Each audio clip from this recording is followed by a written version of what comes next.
সুলতান মাহমুদ গজনবী বিরাট বড় সেনা দল নিয়ে তিনি সোমনাথ আক্রমণ করলেন ভারতে। বুঝতেই পারতেছেন, এখন যদি ইসরায়েল বলে যে আমরা মক্কা দখল করব হজের আগে, আমরা মুসলমান কি বসে থাকবো? এই কথা বলেন, আমার দিকে তাকান, অন্যদিকে তাকাইতে বলেন। ইসরায়েল যদি বলে আমরা মক্কা দখল করব, আপনারা বসে বসে আঙ্গুল চুষবেন? যে বেটা গাঁজা খায়, মদ খায়, সারা জীবনেও একক নামাজ পড়ে, ও করবে, ও চিন্তা করবো আমি জীবন দিলে আমার আগে দিতে, আজকে মরে যাবো, তো আল্লাহর ঘর রক্ষা করতে হবে। কতক্ষণ ঠিক কিনা? বিরাট বড় মনোবাসনা নিয়ে বিরুদ্ধবাদী সৈন্যরাও বিরাট যুদ্ধ করতে লাগলো, কিন্তু মাসের পর মাস যুদ্ধ হয়, কোন দলের বিজয় হয় না, জয় হয় না, পরাজয় হয় না। শেষ সময় মুসলিম বাহিনী ময়দানে দাঁড়াইতে পারে না, যুদ্ধে শুধু দিন দিন পিছে হটে যাচ্ছে। সেনাপ্রধান এসে বলল, বাদশাহ নামদার, এই যুদ্ধে বুঝি আমাদের বিজয় হওয়া সম্ভব হবে না, আমাদের বহু সৈন্য মারা পড়ে যাচ্ছে, আমাদের পিছু হটতে হবে রণকৌশল অনুযায়ী, কি করা যায় এখন বলেন? সুলতান মাহমুদ গজনবী বললেন, তোমরা যুদ্ধে ঝাঁপিয়ে পড়ো, যাও আমি আসতেছি। কথা বলার পরে উনি ভিতরে চলে গেলেন, ওনার তাঁবুর মধ্যে যাইয়া ওই যে সামনের সিন্ধুকের মধ্যে হুজুরের দেওয়া জুব্বাখানা নিয়ে বের হলেন। বের হইয়া 2 রাকাত নামাজ পড়ে হাতের মধ্যে নিয়ে বলেন, রাব্বি, এই জুব্বা আমার না, এটা তোমার ওলি, তোমার বন্ধু আবুল হাসান কিরকানির জুব্বা। তিনি বলেছেন এই জুব্বার মালিকের দোহাই দিয়ে, উসিলা দিয়ে দোয়া করতে, আল্লাহ আমি সুলতান মাহমুদ গজনবীর হাত কখনো কবুল হবে না, আমি জানি, তোমার অলির জুব্বা হাতে নিয়ে তোমার দরবারে হাত বাড়াইলাম, জুব্বার মালিক যদি তোমার বন্ধু হন, আজকে সুলতান মাহমুদ গজনবীর বিজয় দান করো আল্লাহ, মুসলমানদের বিজয় দাও, আজকে পরাজয় দিও না, মুসলমান লজ্জিত হয়ে যাবে। সুলতান মাহমুদ গজনবী দোয়া করতে দেরি হয়, আল্লাহর আকাশে দোয়া কবুল হতে দেরি হয় নাই। চিৎকার করে জোরে বলেন আল্লাহু আকবার। প্রিয় উত্তরবঙ্গবাসী, এই ভাতিয়া শাক উঠাইয়া ছোট্ট মেয়েটি দৌড়ায় এসে বাবাকে বলল, বাবা তুমি তো উরুস মাহফিলে যাইতেছ, আমারে ভাতিয়া শাকগুলি হুজুর কেবলাকে নিয়ে দিবা। জাকের চিন্তা করলো, ভাতিয়া শাক উরুস শরীফ নিয়ে হুজুর কেবলাকে দিবে, এটা কেমন হয়, ছোট মানুষ বুঝে নাই, নিয়ে আস। তাই না রে মা, এত লক্ষ মানুষের ভিড়ে ভাতিয়া শাক কেমনে নিয়ে হুজুরের সামনে দেব, রেখে দাও, লাগবে না। কিন্তু পাগলি যাহা দিছে, মন উজাড় করে, দিল উজাড় করে ভালোবাসা থেকে দিছে। যে যাহারে ভালোবাসে সে তো কবু ভুলে না, যে যাহারে ভালোবাসে সে তো কবু ভুলে না। দয়াল তোমায় ভালোবাসে, দয়াল তোমায় ভালোবাসে, তুমি তারে ভুইল না। যে যাহারে ভালোবাসে সে তো কবু ভুলে না।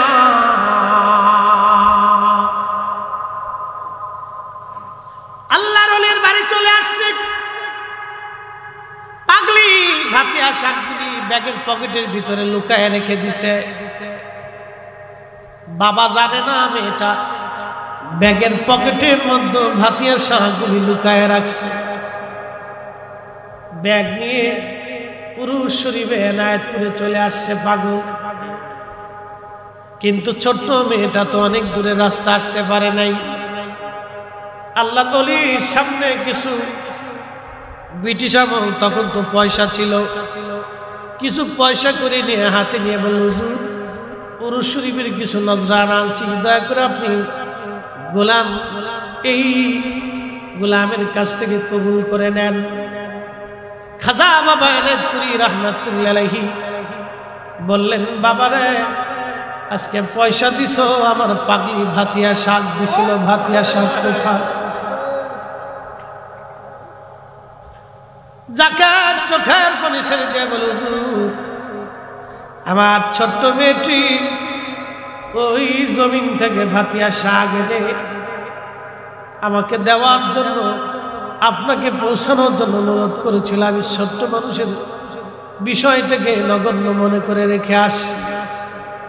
হুজুর বলতেছে, বাবা রে, তোমার পয়সার আমার প্রয়োজন নাই, আমার পাগলির ভাতিয়া শাক আমার আইনা দাও।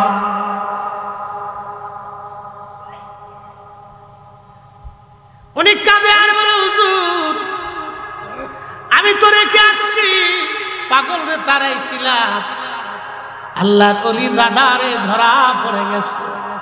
ডাক দিয়ে বললেন, বাবা রে, তোমার ব্যাগের পকেটের ভিতরে আমার পাগলিটা আমার জন্য ভাতিয়া শাক পাঠাইছে রে বাবা, ওই শাক আমারে আইনা দিয়ে দাও। চিৎকার মেরে ধরে বলেন আল্লাহু আকবার। বাইজিদ বুস্তামি রাহমাতুল্লাহ আলাইহি, ওনার বাড়ি বর্তমান ইরানের বোস্তাম থেকে খেরকানে বহু দূরে রাস্তা। 15 দিন 1 মাস লাগতো পায়ে হেঁটে। আল্লাহর ওলি বোস্তাম থেকে খেরকানে প্রত্যেক বছর আসতেন। ওই খেরকানে আল্লাহর পথের কিছু শহীদ ছিল, যারা ওই জমিনে দিন কায়েম করতে এসে শহীদ হয়েছিল, তাদের মাজার জিয়ারত করার জন্য বাইজিদ বুস্তামি রাহমাতুল্লাহ আলাইহি প্রত্যেক বছরে হাজিরা দিতেন। একবার জোরে বলা যাবে কি মারহাবা। আর আজকে ওরা কারা জিয়ারতের কথা বললে কয় পূজা করতে যাইতেছ, ওই শাহজালালের মাজারে আসে কি, খাজা বাবা আজমিরির মাজারে আসে কি? এখন প্রশ্ন করি, জবাব দিবেন। অলিরা মাটির উপরে অলি, মাটির নিচেও তারা অলি। স্বর্ণের টুকরা মাটির উপরেও স্বর্ণ, মাটির নিচেও স্বর্ণ। আর হীরার টুকরা মাটির উপরে হীরা, মাটির নিচে গেলেও হীরা। কোরআন উপরেও কোরআন, মাটির নিচেও কোরআন। আল্লাহর কোরআন বলতেছে, ইন্নাল্লাযীনা আমানু ওয়া আমিলুস সালিহাতি উলাইকা হুম খায়রুল বারিয়া। একবার জোরে বলা যাবে কি ইয়া রাসূলুল্লাহ। কোরআনে ভুল আছে? একসাথে বলে না স্যার, কোরআনের উপরে কোন দলিল আছে? আল্লাহর কোরআন বলতেছে, ইমানে আমলে পাকা হইয়া যারা ওলি হয়ে কবরে চলে যায়, উলাইকা হুম, নবমণ্ডল ভূমমণ্ডল, নবমণ্ডল ভূমমণ্ডল, 7 আসমান 7 জমিন, 7 আসমান 7 জমিন। কোরআন আজকে বুঝে যান। আমি হাদিসের দলিল দিতে যাব না। হাদিস বললে কবে এটা জয়ীফ, এটা মুনকার, এটা জাল, এটা হাসান, নানান কিসসা কাহিনী ওরা করে।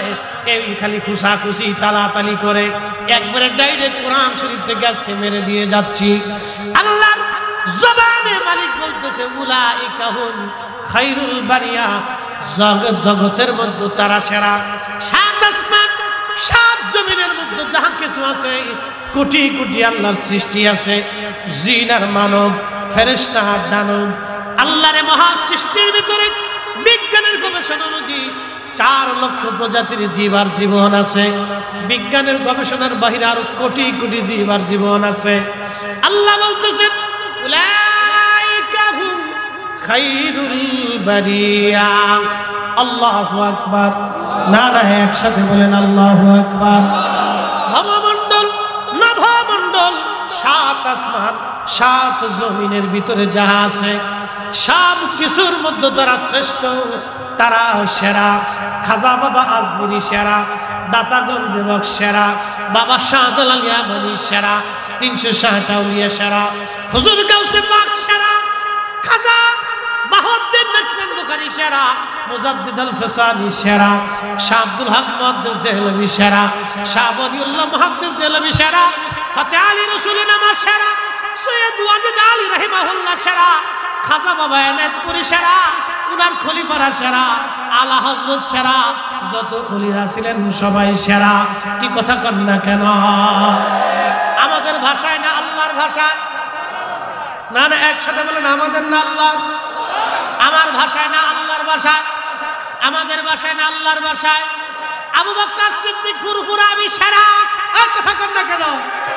মুজাদ্দিদ জামান আবু বকর সিদ্দিক ফুরফুরা আমি রাহমাতুল্লাহ আলাইহি সেরা, আমাদের বাসায় সেরা না, আল্লাহর বাসায় সেরা, সেরা সেরা সেরা।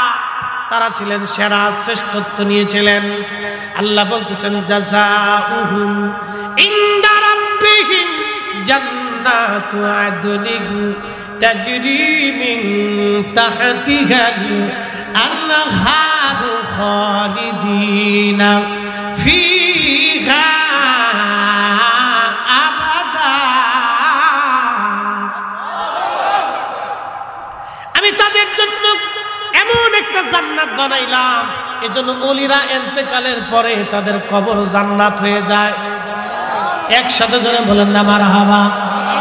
ওলিদের ইন্তেকালের পরে কবর কি হয়? রওজা হয়। কি হয়?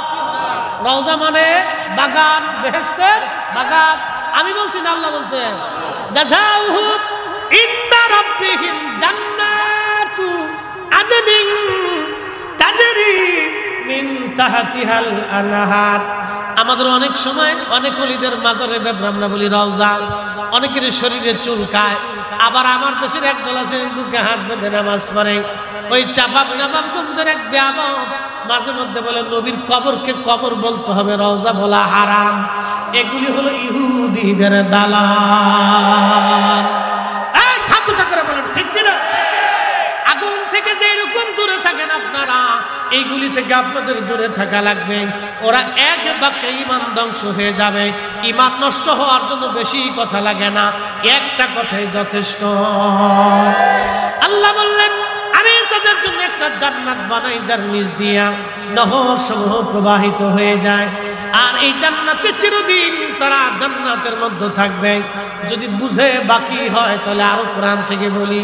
আল্লাহর কোরআন বলতেছে ইয়া আইয়াতুহান নাফসুল মুতমাইন্নাতু রজিই ইলা রাব্বিকি রাদিয়াতাম মারদিয়া।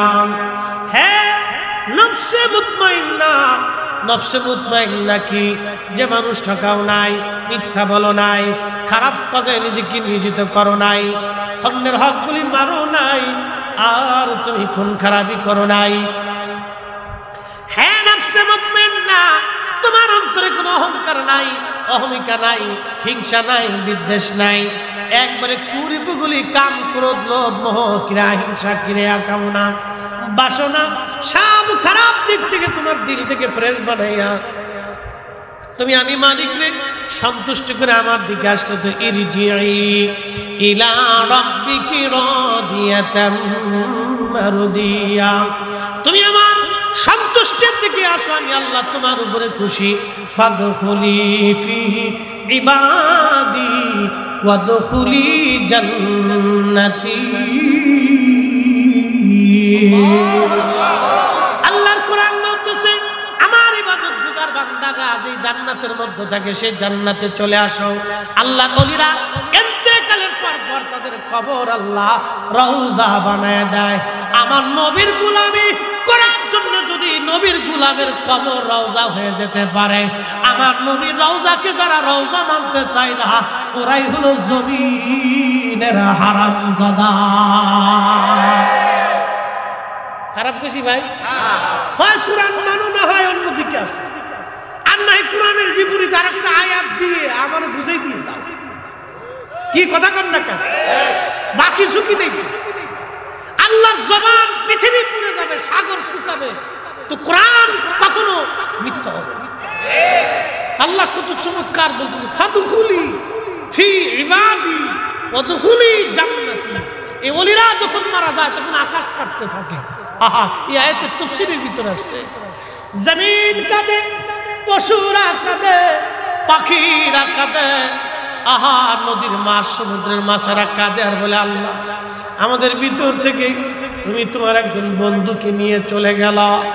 আকাশ কাঁদে, জমিন কাঁদে, সমগ্র সৃষ্টিগুলি কাঁদতে থাকে, ওগুলি আমরা দেখি না। আহা আমার নবীর ইন্তেকাল হয়ে গেল। আমার রাসূলের ইন্তেকালের পরে নবীর উট ছিল কাসওয়া। এই কাসওয়া উট একাধারে 3 দিন পর্যন্ত কেঁদেছিল। আপনারা জানেন উট যখন কান্না করে তখন মানুষের মতো চিৎকার মেরে মেরে কাঁদে। এই উট একাধারে 3 দিন পর্যন্ত কেঁদে কেঁদে হয় না, তাকে কেউ পানি পান করাইতে পারে নাই, খাবারও খাওয়াইতে পারে নাই। নবী বিরহে একটু 3 দিন পর্যন্ত সহ্য করতে পারে নাই। 3 দিন পরে কুয়ার মধ্যে ঝাঁপিয়ে পড়ে আত্মহুতি দিয়েছিল। আমি আর মুফতি সাহেব যখন উমরা করতে গিয়েছিলাম সেই কুয়া আমরা দেখে এসেছি, বিরাট বড় কুয়া। এই কুয়ার ভিতরে ঝাঁপিয়ে আত্মহুতি দিয়েছিল কাসুয়া। আল্লাহর নবী বলেছিলেন উম্মতেরা রে, আমি এই কাসুয়াকে হাসরের ময়দানে আমার সঙ্গে করে নিয়ে আমি নবী জান্নাতে চলে যাব। না চিৎকার করে বলেন না ইয়া রাসূলুল্লাহ। পাইলে নিরালাই গো নবী, পাইলে নিরালাই, বলেন পাইলে নিরালাই গো নবী, পাইলে নিরালাই। ওই কদমে চুমু খাবো, ওই কদমে চুমু খাবো, চরণ ধুলি মাখবো গায়। পাইলে নিরালাই গো নবী, পাইলে নিরালাই, পাইলে নিরালাই গো নবী, পাইলে নিরালাই। আল্লাহুম্মা সাল্লি আলা। বন্ধু আমার, বেশি রাত্র করব না, আমি মূল আলোচনা আপনাদের সামনে তুলে ধরেছি, খুব মনোযোগ দিয়ে কথা শুনে যান। তাহলে আপনারা বলেন জিয়ারত চলবে না বন্ধ হবে? না না, আরো জোরে বলেন। আল্লাহর ওলিদের সাথে সম্পর্ক রাখবো না, ছেড়ে দিব? আল্লাহর কোরআন বলতেছে ইয়া আইয়ুহাল্লাযীনা আমানুত্তাকুল্লাহা ওয়া কুনু মা'আস সাদিকিন।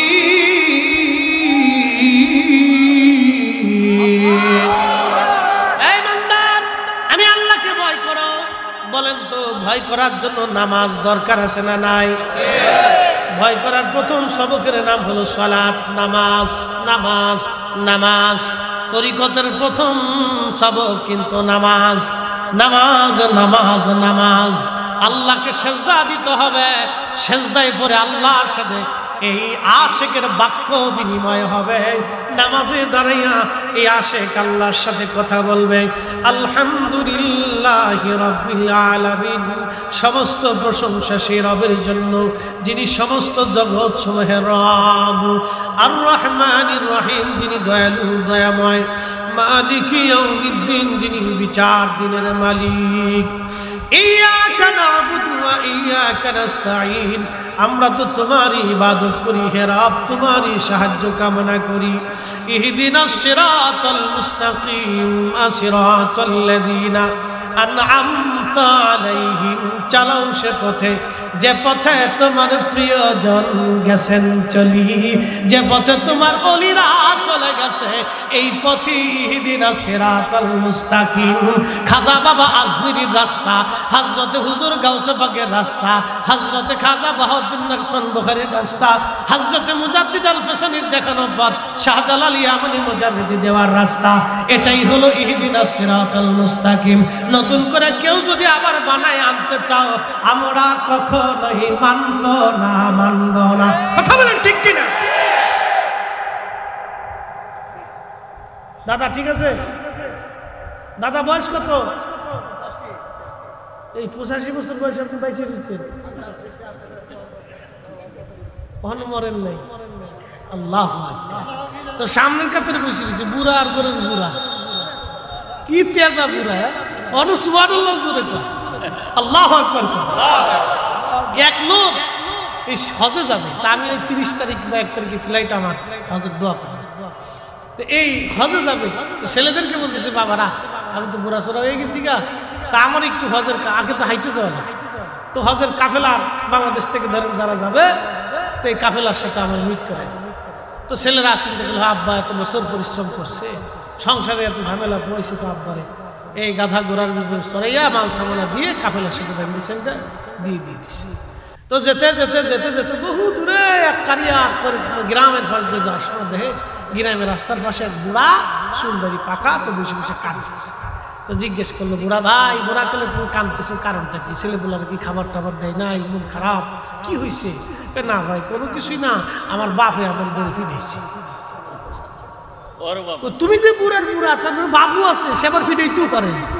কহা আমার বাপ আছে, তুমি বাড়ির ভিতরে যায় দেখো জল চোখের উপর বসে রয়েছে খায়। তো বুড়াটা তো ধ্যান দরকার, এটা খেতে খিতা বুড়ার বুড়া, কি বুড়ার বুড়াই তো বুড়া দেখে আসে। তো যায় দেখে যে খুব টনটনা বুড়া, কিছু বুড়া আছে খুব টনটনা, হ্যাঁ খুব শক্ত। তো এই বুড়া যায় দেখে যে এই বুড়া খুনখুনে বুড়া, চুলদারি পাকায়, জল চোখের উপর খুব টনটনা বয়ে রয়েছে। সালাম দেখা, সালাম আলাইকুম বুড়া চাচা। বুড়া কালে বুড়া পোলাটারে এমনি ফিটাইছে, তাকে ফিটাইছে কি সাদে হাতে দাদার লোকে বিয়া দিতে করছে। দাদাও আছে ঘরের ভিতরে যেতে বয়ে রয়েছে, আমার বুড়া দেওয়ার দরকার নাই। আল্লাহু আকবার। ওরে পীর রাজি যার উপরে, আল্লাহ রাজি তার উপর। ওরে কামেল রাজি যার উপরে, আল্লাহ রাজি তার উপর। ঠিক কিনা? খুব মনোযোগ দিন। কোরআন শরীফ থেকে আপনাদেরকে বুঝাইলাম।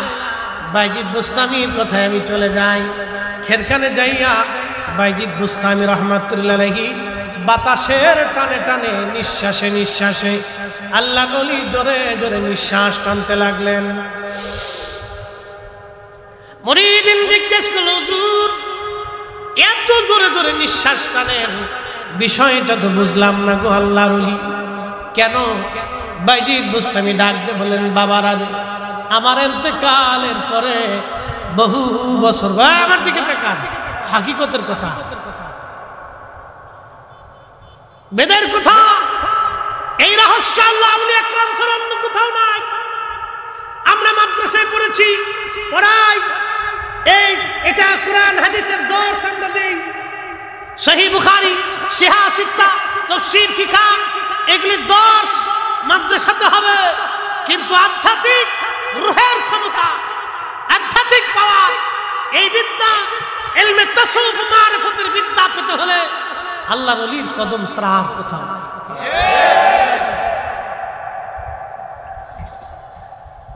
হাজরাতে বাইজিদ বুস্তামি ডেকে বলে, রে বাবার, আমার ইন্তেকালের বহু বছর পর এই খেরখানে একজন আল্লাহর ওলির জন্ম হবে।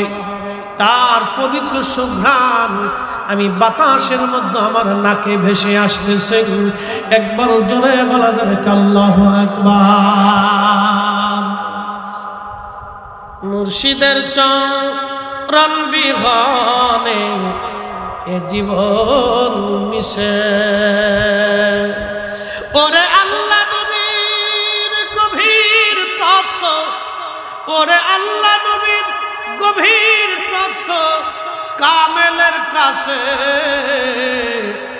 মুর্শিদের চরণ বিহনে এ জীবন মিশে। ঠিক কিনা? খুবই মনোযোগ। মুরিদের নবী হুজুর, আপনার ইন্তেকালের পরে ওলির জন্ম হবে বলে, হ্যাঁ। বাইজিদ বুস্তামি রহমাতুল্লাহ আমার দিকে তাকান, আজকে ইতিহাস শুনে যান। বাইজিদের ইন্তেকাল হয়ে গেল। ইন্তেকাল হয়ে যাওয়ার বহু বছর পরে আল্লাহর ওলি হযরত আবুল হাসান খেরকানি রহমাতুল্লাহ আলাইহির জন্ম হলো। সেই সিলসিলা আমাদের সিলসিলা, মারহাবা কর, আমাদের সিলসিলার ঊর্ধ্বতন পূর্বপুরুষ আমাদের আকাবির আবুল হাসান খেরকানির জন্ম হলো। জন্ম হওয়ার পরে উনি পরিণত বয়সে উপনীত হলেন, যৌবনে। তখন থেকে একাধারে 22 বছর খেরকান থেকে বোস্তামে বাইজিদ বুস্তামি রহমাতুল্লাহ আলাইহির মাজার শরীফ জিয়ারতে যাইতেন। ওইখানে বসতেন, মোরাকাবা করতেন, জিকিরে ফিকিরে মুহাসাদা মুশাহাদায় মুহাসাবায় সারা রাত্র আল্লাহর ওলির মাজারে কাটাইতেন। এইভাবে বাইজিদ বুস্তামি রহমাতুল্লাহ আলাইহির মাজারে 22 বছর পরে হযরতে বাইজিদ বুস্তামি রাহমাতুল্লাহ আলাইহি ইজাজত দিয়ে বলেন, যাও তুমি হেদায়েতের বাণীগুলি মানুষের মধ্যে প্রচার করো। এই আবুল হাসান খেরকানি রাহমাতুল্লাহ আলাইহির মুরিদ ছিলেন বিশ্ববিখ্যাত বাদশা সুলতান মাহমুদ গজনবী রাহমাতুল্লাহ আলাইহি। সেই বর্তমান Afghanistan, Uzbekistan, Kazakhstan, Turkmenistan, Azerbaijan, Kyrgyzstan, Kazakhstan, Afghanistan, Iran, Balochistan, Pakistan, এই বিরাট অংশ মিলে ওনার ছিল গজনি সাম্রাজ্য। এই সাম্রাজ্যের অধিপতি ছিলেন সুলতান মাহমুদ গজনবী রাহমাতুল্লাহ আলাইহি। আল্লাহু আকবার। একদিন হযরত বাইজিদ বুস্তামি, হযরত আবুল হাসান খেরকানি রাহমাতুল্লাহ আলাইহি উনি ওই নিজের হুজরা মোবারকে খেরকানে মুরাকাবা করতেছিলেন। সুদূর আফগানিস্তান থেকে হেঁটে হেঁটে দলবল নিয়ে, সৈন্য সামন্ত নিয়ে হযরতে সুলতান মাহমুদ গজনবী খেরকানে উপস্থিত হলেন। আল্লাহর ওলি মুরাকাবা করতেছিলেন। রাজা বাচ্চারা আল্লাহর ওলিদের দরজায় আগে ধন্না দিত।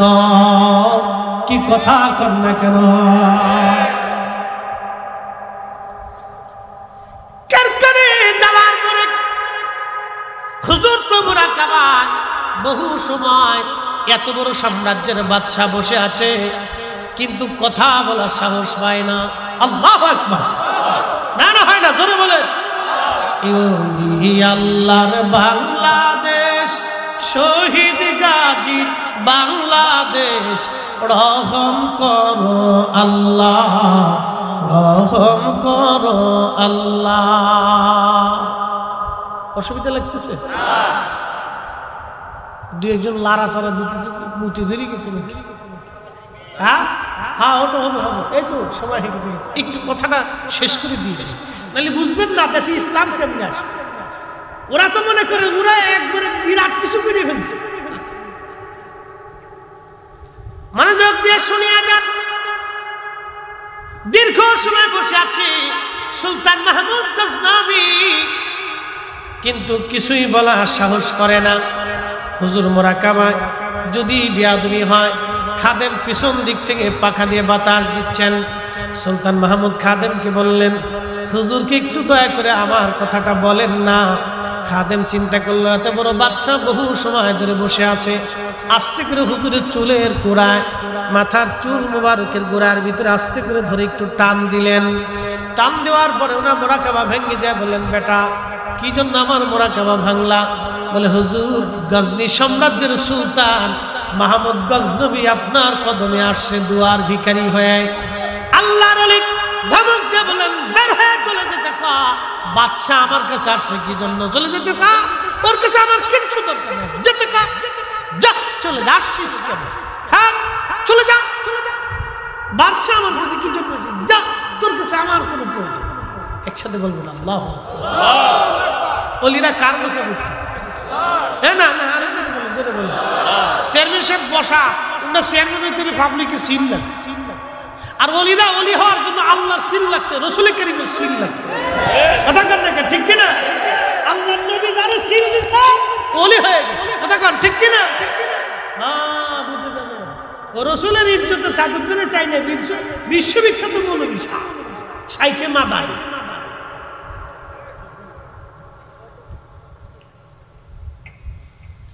শুনিয়া যান, আল্লাহর নবীর সঙ্গে বেয়াদবি কইরা কেউ মাকাম মঞ্জিল আজ পর্যন্ত হাসিল করতে পারে নাই, ঠিক কিনা?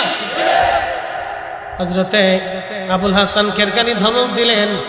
তখন সুলতান মাহমুদ গজনবী করজোরে বলেন, হুজুর সুদূর গজনি থেকে আপনার কদম মোবারকে আসছি। আমি আপনাকে ভালোবাসি, একটু দোয়ার আশায় আসছি। যদি আপনি দয়া করেন আমি দুটি কথা বলবো। বলো, তাহলে কি বলতে চাও? দেখেন কত বিনয়ের সঙ্গে এত বড় সাম্রাজ্যের বাচ্চা আল্লাহর ওলির কদমে দরখাস্ত দিলেন।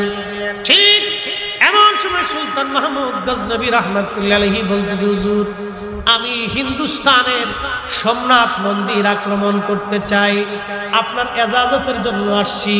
আল্লাহর ওলি ধমক দিয়ে বলেন, না বেটা, সোমনাথ মন্দির দিয়া তুমি কি করবা? কি জন্য তুমি ওটা করবা? ওটা ওরা কাজ না করো, তোমার কাজ তুমি করো। বলে, হুজুর না, তাদের প্রতি আমার আক্রোশের জন্য বলতেছি না। আমি শুনেছি কাবা শরীফ থেকে 360টা মূর্তি ভাঙ্গার পরে ওই মূর্তির একটা অংশ সোমনাথের ভিতরে রেখে মূর্তি বানানো হয়েছে। তারা গর্ব করে নাকি এটা কেউ কোনোদিন দখল করতে পারবে না। জোর যদি অনুমতি দেন তাহলে আমি ওটা ভেঙে ফেলতে চাই। তখন সুলতান মাহমুদ গজনবী রহমাতুল্লাহ আলাইহিকে তিনি বললেন, ঠিক আছে বেটা যাও। তাহলে আমার কাছে কেন আসছে? বল হুজুর দোয়ার জন্য আসছি, আল্লাহ যাতে আমার বিজয় দেয়। চিৎকার মেরে জোরে বলেন আল্লাহু আকবার। আল্লাহর ওলি বলতেছে, যান বাবা দোয়া করে দিলাম, তবে শুনে যান আমার এই জুব্বা ওই তখন মোটা পশম দিয়ে বানানো জুব্বা, মোটা জুব্বা, জায়গায় জায়গায় সেরা তালি দেওয়া জুব্বাখানা খুলে দিয়ে বললেন, বেটারে এই জুব্বাখানা দিলাম, যদি কখনো বিপদের মধ্যে পড়ে যাও তাহলে এই জুব্বাখানা হাতে নিয়ে বলবা, আল্লাহ এই জুব্বার মালিককে যদি তোমার পছন্দ হয় তাহলে ওই মালিকের জুব্বার মালিকের উসিলায় আজকে আমার এটা দাও সেটা দাও। এই কথা বললে আমার রব আশা করি তোমারে ফিরাবে না। তুমি যদি কখনো বিপদে পড়ো তাহলে এইভাবে দোয়া করবা। সুলতান মাহমুদ গজনবী বিরাট পুরো সেনা দল নিয়ে তিনি সোমনাথ আক্রমণ করলেন ভারতে। বুঝতেই পারতেছেন, এখন যদি ইসরায়েল বলে যে আমরা মক্কা দখল করব হজের আগে, আমরা মুসলমান কি বসে থাকবো? এই কথা বলেন, আমার দিকে তাকান, অন্যদিকে তাকাইতে হবে না। ইসরায়েল যদি বলে আমরা মক্কা দখল করব, আপনারা বসে বসে আঙ্গুল চুষবেন? যে বেটা গাঁজা খায়, মদ খায়, সারা জীবনেও এক ওয়াক্ত নামাজ পড়ে, ও করবে ও চিন্তা করবে আমি জীবন দিলে আমার আগে দিতে হবে, আজকে মরে যাবো, তো আল্লাহর ঘর রক্ষা করতে হবে। কথাখান ঠিক কিনা? বিরাট বড় মনোবাসনা নিয়ে বিরুদ্ধবাদী সৈন্যরাও বিরাট যুদ্ধ করতে লাগলো, কিন্তু মাসের পর মাস যুদ্ধ হয়, কোন দলের বিজয় হয় না, জয় হয় না, পরাজয় হয় না। শেষ সময় মুসলিম বাহিনী ময়দানে দাঁড়াইতে পারে না, যুদ্ধে শুধু দিন দিন পিছে হটে যাচ্ছে। সেনাপ্রধান এসে বলল, বাদশাহ নামদার, এই যুদ্ধে বুঝি আমাদের বিজয় হওয়া সম্ভব হবে না, আমাদের বহু সৈন্য মারা পড়ে যাচ্ছে, আমাদের পিছু হটতে হবে রণকৌশল অনুযায়ী, কি করা যায় এখন বলেন? সুলতান মাহমুদ গজনবী বললেন, তোমরা যুদ্ধে ঝাঁপিয়ে পড়ো, যাও আমি আসতেছি। কথা বলার পরে উনি ভিতরে চলে গেলেন, ওনার তাঁবুর মধ্যে যাইয়া ওই যে সামনের সিন্ধুকের মধ্যে হুজুরের দেওয়া জুব্বাখানা নিয়ে বের হলেন। বের হইয়া 2 রাকাত নামাজ পড়ে হাতের মধ্যে নিয়ে বলেন, রাব্বি এই জুব্বা আমার না, এটা তোমার ওলি, তোমার বন্ধু আবুল হাসান কিরকানির জুব্বা। তিনি বলেছেন এই জুব্বার মালিকের দোহাই দিয়ে উসিলা দিয়ে দোয়া করতে, আল্লাহ আমি সুলতান মাহমুদ গজনবীর হাত কখনো কবুল হবে না আমি জানি, তোমার অলির জুব্বা হাতে নিয়ে তোমার দরবারে হাত বাড়াইলাম। জুব্বার মালিক যদি তোমার বন্ধু হয়, আজকে সুলতান মাহমুদ গজনবীর বিজয় দান করো আল্লাহ, মুসলমানদের বিজয় দাও, আজকে পরাজয় দিও না, মুসলমান লজ্জিত হয়ে যাবে। সুলতান মাহমুদ গজনবী দোয়া করতে দেরি হয়, আল্লাহর আকাশে দোয়া কবুল হতে দেরি হয় নাই। চিৎকার করে জোরে বলেন আল্লাহু আকবার। উসিলা আসে না নাই? যারা উসিলা মানে না, এটা আর এক প্রকারের দুশ্মন। হযরত ওমর, সহিহ বুখারীতে আসছে, হযরত ওমর হাত বাড়াইলেন, লোকেরা এসে বলল, ওমর গো বৃষ্টি নাই, এই যে দেখলেন আপনারা মাসের পর মাস বৃষ্টি নাই, বৃষ্টির কারণে প্রচন্ড গরমে ৪৬ ডিগ্রি সেলসিয়াসে সারা বাংলাদেশের কোটি কোটি মানুষ কষ্ট পাইছে, হাঁপায় গেছে, কেউ কান্দে আল্লাহ বৃষ্টি দাও, কিন্তু আল্লাহ বৃষ্টি দেয় নাই। কথা কন না কেন? আল্লাহ দেয় নাই, আবার আল্লাহ বৃষ্টি দিয়া ঠান্ডা বানাই দিছে, আবহাওয়াকে আল্লাহ শীতল বানাই দিছে। এই মালিকের নাম কি? মনোযোগ দিন।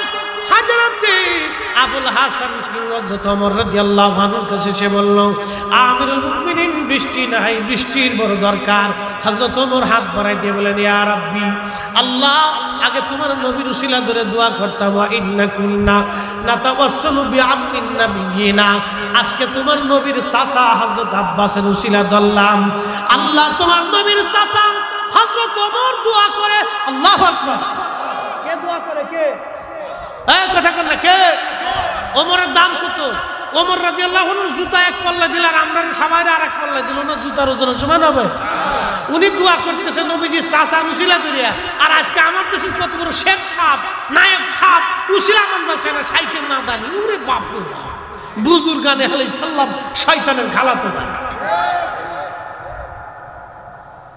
হাজরাতে আমার রাদিয়াল্লাহু আনহু উসিলা ওয়া ইন্না নাতাওয়াসসালু ওয়া ইন্না কুননা নাতাওয়াসসালু বিআমিন নাবিয়িনা। আল্লাহ তোমার নবীর চাচার উসিলা ধরলাম, আজকে বৃষ্টি দাও। রাবি হযরত আনাস খাদিম রাসূল বলতেছেন ক্বালা ফায়াসকুন, আমি দেখলাম আল্লাহর আকাশ থেকে মেঘ জমিয়া অজর দ্বারা বৃষ্টি নামা শুরু হয়ে গেল। উসিলা আসে না নাই? যারা উসিলাকে শিরিক মনে করে শুনে যান, তাহলে হযরত ওমর বুঝি আগে শিরিক করছিল। আর আজকে যদি ওমর জিন্দা থাকতে গেলে জুতা দিয়ে বাইরে গিয়া ব্যাগ দিয়ে ফিটাইয়া এই শয়তানগুলিকে মুসলিম খেলাফত থেকে তাড়াই দিত। ওমর কত বেটা চোর, আমি নিজে উসিলা ধরছি আর তোরা আমার বিরুদ্ধে এসে ফতোয়া দিতেছিস। দাঁড়া, বাটান চালান দিন। যারা দেখলে 40 দিন পর্যন্ত ওই রাস্তা দিয়ে শয়তান হাঁটতে পারে। কষ্ট হইতেছে আপনাদের? ওয়াজ করলে কি লাভ, শুনলে কি লাভ? লাভ হবে তার আমলে, আমলেও লাভ হবে না নবী প্রেম না থাকলে দিলে। নবী প্রেম থাকলে দিলে লাভ হবে কম আমলে, সুপারিশ করবেন নবী রোজ হাসরের ময়দানে। জ্ঞানী যারা বুঝে তারা শুধু ইশারায়, নাদানের বুঝাইতে পারে আছে কে কোথায়। জ্ঞানীর মতো জ্ঞানী হলে অল্প কথায় বুঝে, কচুর মতো কচু হলে অল্প জালে সিজে। সোমনাথ হযরতে সুলতান মাহমুদ গজনবী রাহিমাহুল্লাহর বিজয় হয়ে গেল। বিজয় হওয়ার পরে রাত্রিবেলা ঘুমাই রয়েছেন। আবুল হাসান খেরকানি রহমতুল্লাহ আলাইহি স্বপ্নে আইছে। না না, আপনাদের কি ক্ষুধা লেগে গেছে গা? সন্ধ্যায় খান নাই? হ্যাঁ, খাওয়া লাগবে কে? 3 দিন না খেয়ে সাহাবীরা যুদ্ধ করছে। আমরা এক বেলা না খেয়ে স্লোগান দিতে পারবো না? একসাথে বলেন আল্লাহু আকবার। না না, আরো আরো আরো আরো আরো হাত উঁচা করে, হাত উঁচা করে। রাজ্যে 1:30 বাজে, এটা কোনো বুঝার কথা নেই, এটা মনে করিস মাগরিবের রক্ত। আরো জোরে, আরো জোরে। হ্যাঁ ঠিক আছে, ঠিক আছে, ঠিক আছে। আবুল হাসান খেরকানি সামনে এসে বলতেছে, আরে সুলতান মাহমুদ গজনবী, আমার জুব্বা তুমি কোন দরে বিক্রি করে দিয়েছো বলো, কি দাম নিলা তুমি? বলে হুজুর, জুব্বার উসিলা ধরে দোয়া করছি যাতে মুসলমানদের বিজয় হয়। বলে বেটা, আমার জুব্বা এত কম দামে কেন বিক্রি করছো?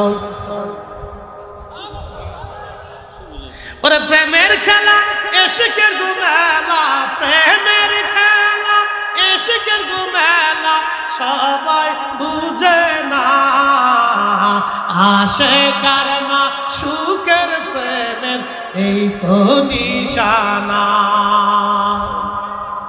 আল্লাহর ওলি বললেন, আমার জুব্বাখানা এত কম দামে বিক্রি করলে কেন? তুমি যদি বিজয় না চায় বলতে আল্লাহ সোমনাথের সব বিধর্মীদেরকে তুমি মুসলমান বানায় দাও, তাহলে এই এলাকার সব বিধর্মীরা কালেমা পড়ে মুসলমান হয়ে যাইত। চিৎকার মেরে বলেন আল্লাহু আকবার। এসেছেন যত নবী সকলের ইমাম, সালাম নবী তোমায় হাজার সালাম।